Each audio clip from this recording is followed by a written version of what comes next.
కార్తీక పురాణం 15వ అధ్యాయం. కార్తీక దీపమును వెలిగించి దివ్యపురుషుడిగా మారిన ఎలుక కథ. జనక మహారాజా, కార్తీక మహత్యం గురించి చెప్పుచున్నావు. కార్తీక మాసములో విష్ణుమూర్తి ఎదుట నాట్యము చేయువాడు పాపవిముక్తుడై వైకుంఠవాసి అవును. ద్వాదశి నాడు విష్ణువుకి దీపమాల ఉంచువాడు వైకుంఠమును పోయి సుఖించును. శుక్లపక్షంలో సాయంత్రము కేశవుని పూజించువాడు స్వర్గాధిపతి అవును. విష్ణు సన్నిధికేగి విష్ణుమూర్తిని దర్శించువాడు వైకుంఠమును పొందును. కార్తీక మాసంలో ప్రతిదినము 1 రోజులు విష్ణు ఆలయముకేగి హరిని దర్శించువాడు ఒక్కొక్క అడుగు ఒక్కొక్క అశ్వమేధ యాగ ఫలము పొందును.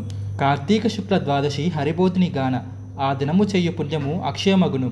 ఆ దినమున విష్ణు ఆలయమునందు గాని శివాలయమునందు గాని 1,00,000 దీపములు వెలిగించువాడు విమానంపై దేవగణములచే స్తుతింపబడును.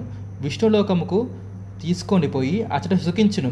ఆనాడు బ్రాహ్మణులతో కలిసి విష్ణుమూర్తిని గంధము, పుష్పము, అక్షతలు, ధూపము, దీపము, ఆజ్యాపక్ష నైవేద్యముతో పూజించువాడు మితిలేని పుణ్యము పొందును.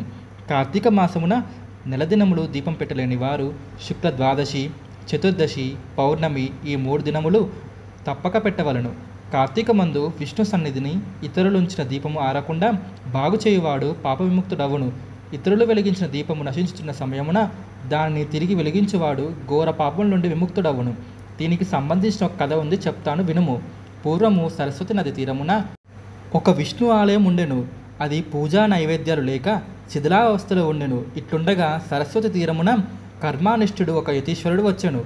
ఆయన శిథిలావస్థలో ఉన్న దేవాలయం చూచి ఏకాంతముగా తపస్సు చేసుకోవడానికి అనుకూలముగా ఉన్నదని తలచి దానిని శుభ్రము చేసి తూడ్చి నీళ్లు చల్లెను.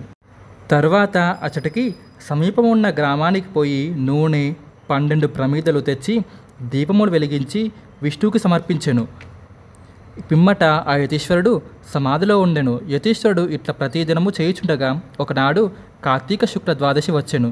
ఆ దినమున ఆహారం కొరకు వెదుకుచు ఒక ఎలుక విష్ణుమూర్తికి ప్రదక్షిణము చేసి నెమ్మదిగా దీపం వద్దకు పోయెను.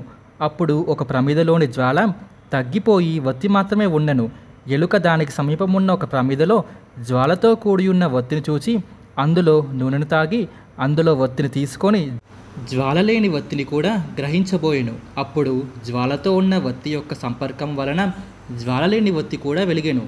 2 వత్తులను మనుట వలన ఎలుక వాటిలో నూనె తాగుటకు వీలు లేకపోయినది. ఈ విధముగా కార్తీక శుక్ల ద్వాదశి నాడు విష్ణు సన్నిధిన యతీశ్వరుడు వెలిగించిన ఒక దీపం ఆరిపోవచ్చున్న సమయాన ఆ ఎలుక వెలిగించెను. అందుచేత దానికి విశేష పుణ్యము లభించును. మరికొంతసేపటికి ఆ ఎలుక పూర్వజన్మ వశమున మరణించి యొక్క దివ్య పురుషుడుగా మారెను. అప్పుడే సమాధి విడిచి యతీశ్వరుడు అచటికి వచ్చెను. యతీశ్వరుడు దివ్య పురుషుని చూచి ఆశ్చర్యపడి నీవెవ్వడవు, ఇచటకు ఎలా వచ్చితివి అని అడగగా, నేనొక ఎలుకను, ఈ దేవాలయం నందుండి గడ్డి తుంపలు మొదలుగా వాటిని తిని జీవించుచుండేవాడిని. ఎలుకగా ఉన్న నేను నాకిప్పుడు దివ్యాత్మ కలిగినది. ఇట్టి స్థితి నాకు ఏ పుణ్యం వల్ల కలిగినదో తెలియకున్నది. మహాత్మా, మీకు తెలియని విషయం ఉండవు. పూర్వజన్మలో నేనెవ్వడిని, ఏం పాపం చేయటం వలన ఈ ఎలుక జన్మ పొందితిని? సర్వజ్ఞానులై మీరు నాకు రహస్యం తెలపండి అని వేడుకొనెను. ఎలుక యొక్క పూర్వజన్మ వృత్తాంతము. యతీశ్వరుడు మాటలు విని దివ్యదృష్టితో అతని చరిత్ర అంతయు గ్రహించి, ఓయి, పూర్వం నీవు జైమిని గోత్ర సంజాతుడు బ్రాహ్మణుడివి, బాహ్లీకుడు నామధేయ గలవాడివి. ఆశతో వ్యవసాయ వృత్తి నవలాంబించితివి.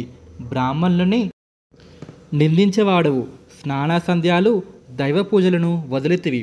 శ్రద్ధాభోజనము పిశాచకములకు కాకులకు బలి ఇచ్చిన అన్నము తినుచు నిషిద్ధ దినములందు రాత్రింబగలు భోజనం ఆచరించుచు వేదశాస్త్రోక్త మార్గము నిందించుచుండేవాడివి.